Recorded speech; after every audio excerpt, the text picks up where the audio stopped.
Good morning, everyone. I'm very honored to be here today to present the Digital Competence Framework for Training of Judicial Professionals that we have developed in the Center for Legal Studies, especially in this context of the Extraordinary General Assembly, where we are going to constitute the digitalization group. So I'm quite honored and thank you for being here. So, as we all know, digital transformation driven by innovation and technological evolution brings with it a number of advantages and challenges in society, with an impact on all fields, including the justice sector. Judicial system, as the central pillar of the rule of law, are therefore coping with these changing demands and making suitable technological possibilities available for citizens. This digitalization process entails a commitment to a modern and advanced society in which efficacy, efficiency, and effectiveness are terms that can be applied to any public service, including the administration of justice. In this regard, digital transformation is facilitating individual access to the public justice service. A digital device can be used to carry out procedures and formalities, make declarations, or obtain certificates. As a consequence, in many cases, the intermediation of legal operators will decrease or reduce their face-to-face services. The European Judicial Training Strategy for 2021-2024 states that legal practitioners must be aware of the impact that digital tools and technologies have on the cases they handle and be prepared to use them correctly in their daily practice. Moreover, I thought it was, the slide had changed. Moreover, they must ensure adequate protection to the rights of individuals and their data in their digital sphere, so that parties can access to files and attend court hearings. In order to minimize digital gap and reach real effectiveness, it is also necessary to develop a series of competencies to facilitate access to the most vulnerable people, as we have seen during this Directors' Conference, supporting them in every way that might be necessary. I'm sorry because the screen has changed and I can see the slides. Sorry for this. Yeah, now. In this context, judicial training institutions are expected to play a leading role in these processes of transformation, providing justice professionals with the necessary tools, skills, and resources needed to use and apply digital tools effectively in order to guarantee rights and freedoms to citizens. Under these premises, during the last 2 years, the Center for Legal Studies has been working in the definition of a relevant and precise document that responds to the needs of justice professionals and to society in an e-justice environment. This digital competence framework for the training of justice personnel is aligned with the guidelines established by the European Judicial Training Strategy, which aims to educate and raise awareness of digital skills with a special focus on protecting the rights of individuals and specific groups in the digital space. It has a twofold perspective. On the one hand, to serve as a reference guide for defining educational plans in the field of digital justice. On the other hand, to act as self-diagnostic tool for professionals in the administration of justice, in order to assess their level of proficiency in each digital competence, and to identify those areas in which they need some improvement. But what are digital competencies? Digital competencies are part of a set of key competencies for lifelong learning defined by the European Commission, encompassing all the knowledge, skills, and attitudes considered essential for individuals' learning and the development within today's society. In the case of digital competencies, they represent the set of skills, knowledge, and attitudes needed to effectively use digital technologies.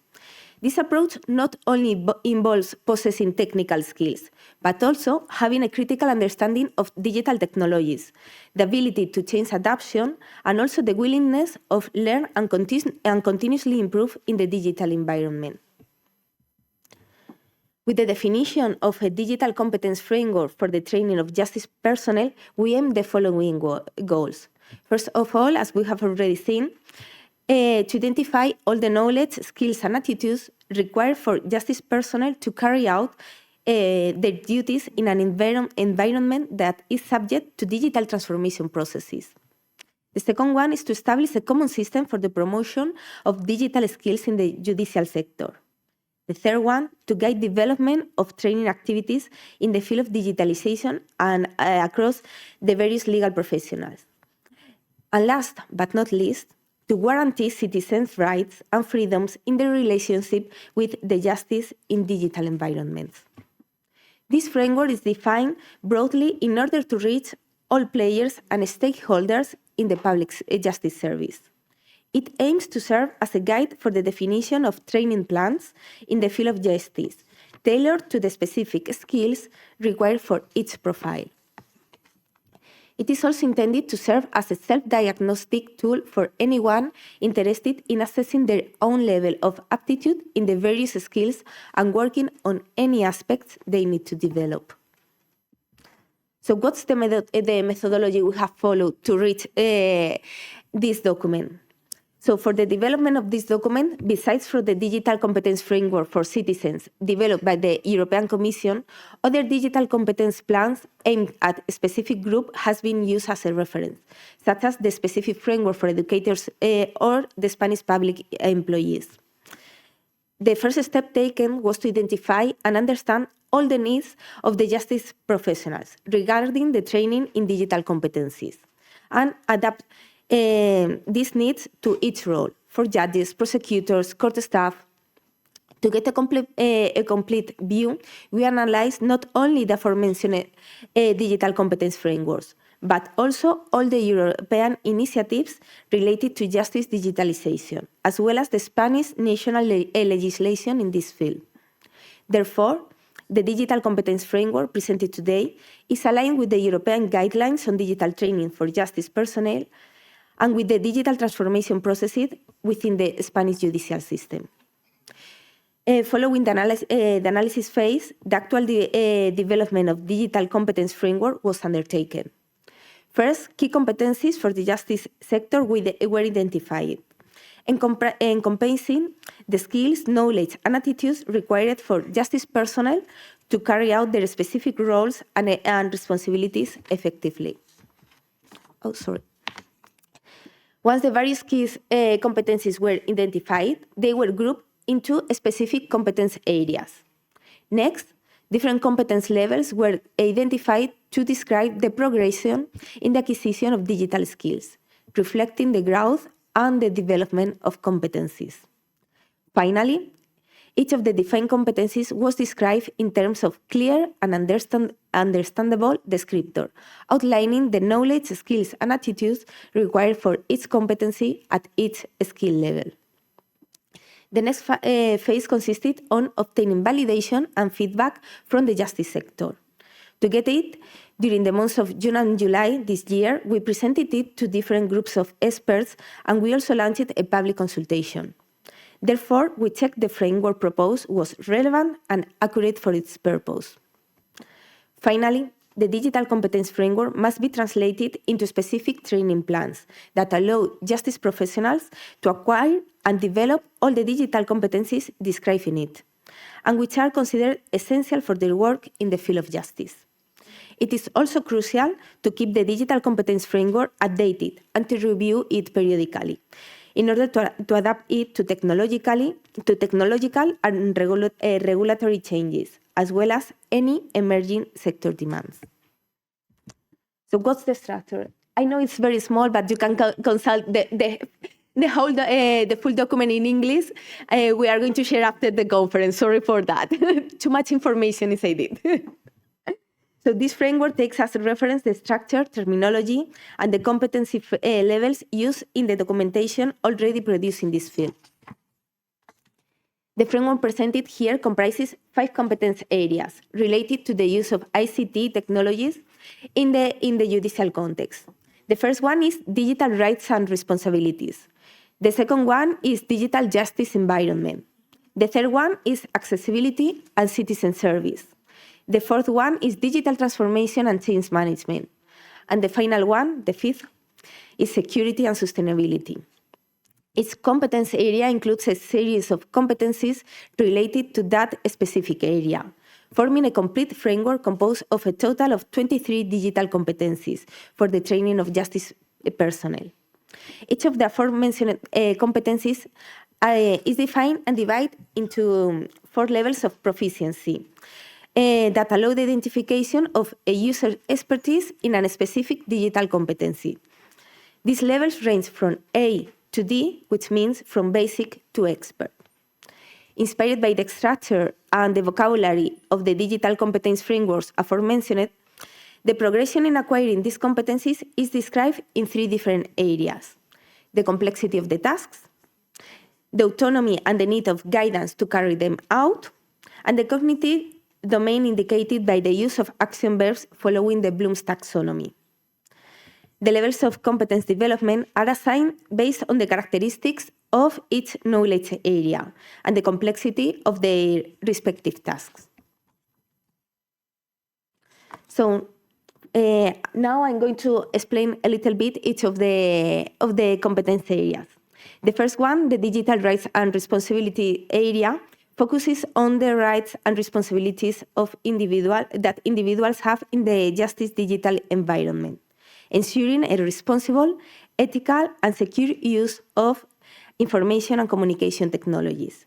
It consists on the following competencies: knowledge and application of the Digital Rights Charter, ethical and legally responsible behavior, privacy and personal data protection, and the scope of intellectual property rights.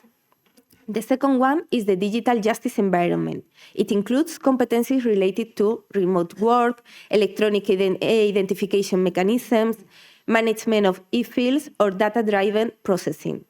So therefore, the competencies within this area is remote working, identification, authentication, and electronic signature, electronic court file, data-driven information management and processing, and finally, problem solving.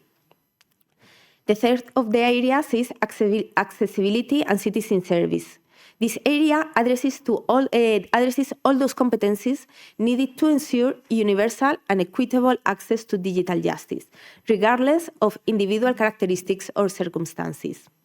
This includes detecting and removing obstacles that could limit or impede people's full and equitable participation in society. The competencies we have identified in this area are equal and inclusive access to justice, digital points of access to justice, digital immediacy and online services, and digital content creation and editing. The fourth competence is digital transformation and change management. This area is quite important because it includes all the competencies related to transformation processes within the administration of justice. It covers the competencies related to change management, learning processes, needs assessment, and technological responses, as well as the application of artificial intelligence in the justice sector. Therefore, the competencies we have identified are change management, but linked to digital transformation, self-knowledge, learning and continuous improvement, needs assessment and technological responses, automation, and artificial intelligence applied to justice, and institutional collaboration. For us, it's quite important to identify also and to promote the collaboration between the different institutions and to prepare collaborative strategies in order to develop different technological projects. Finally, the fifth competence area is security and sustainability. This area includes the competencies aimed at protecting users, systems, and data from potential threats, while also seeking to minimize environmental impact and to promote a responsible use of technologies. Here, the competencies we have identified is security and protection of systems and devices, security and confidentiality of information, security incidents management and reporting, health and safety, concretely occupational risk prevention, and finally, the sustainable use of the ICT. Therefore, we have 5 competence areas, 23 competencies we have already identified, with 4 attitude levels, and finally we have 92 descriptors in our framework. So each of the competencies is described and analyzed. Here we have the example of the competence, knowledge and application of digital rights charter. It's in the scope of digital rights and duties and is described as the ability to understand, recognize, and apply the rights and freedoms of individuals in the digital environment, as well as the safeguards to protect them through the digital rights charter. In the document, you have all of the competencies described. This is just an example, not to be talking too much here today. And then for each competence, we describe also the attitude levels, basic, intermediate, advanced, and expert, regarding the three fields we have already explained. I'm going to talk only about the basic, but the user in a basic attitude level can understand the importance of the digital rights charter as a reference framework for the protection of fundamental rights of individuals in the digital environment, can also identify the main rights and freedoms to set out in the digital rights charter, and understand also the need to promote and ensure the peaceful and responsible exercise of rights in a digital environment. So for each level, the skills are going to be higher. So once we have our framework complete and with all the competencies identified, the next step is to define the training paths to address all these competencies. So the training paths we are going to develop have some characteristics.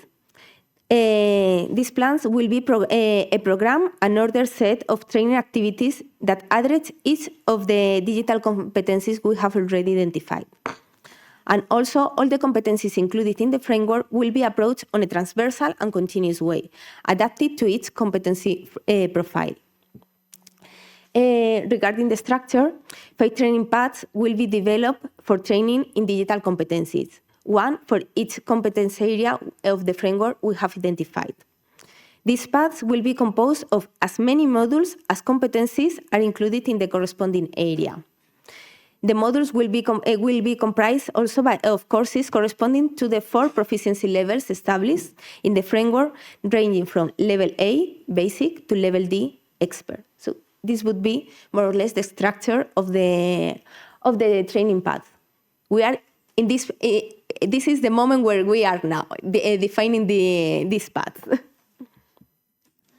So in each course, the contents will be organized into 3 main blocks that allow for structuring the learning. This structure will facilitate the gradual achievement of objectives and a comprehensive acquisition and development of competencies. And as proficiency or depth level increases, the area of study can be related to other areas of digital competence. So in this way, we can reach this transversal approach.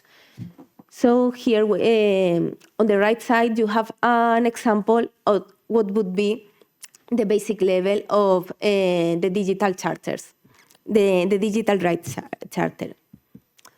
So we are coming to an end. What are the conclusions we have identified? Okay, at least in Spain, we have identified the need of having a full framework with all the competencies needed for our justice professionals. So we have identified 5 key areas, different competencies, in this case 23, but it's not a closed list. Maybe in the future we can add or remove or change these competencies. This is the photo we have just in this moment, and 96 descriptors based on the 4 level of proficiency. What are the characteristics of this framework?